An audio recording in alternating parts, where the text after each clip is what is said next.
हम सभी लोग एक बार जोरदार तालियों से अभिनंदन वंदन और स्वागत करेंगे हमारे आज के मुख्य अतिथि हम सभी के आदरणीय रवि किशन शुक्ल भैया जी का आगमन हमारे बीच में।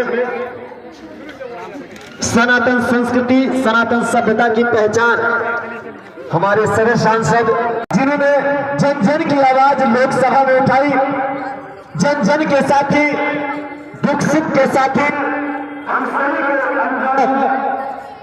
आदरणीय मुख्य अतिथि के रूप में गोरखपुर के लोकप्रिय सांसद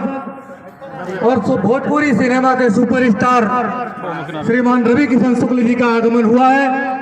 सूर्यकुंड धाम जीर्णोद्धार समिति आप कुछ भी कहना कुछ संभाल के रखें। मुझे महाराज जी ने कई करोड़ सचिव शीतल कुमार मिश्र जी, उपाध्यक्ष सप्रेंद्र कुमार सिंह जी,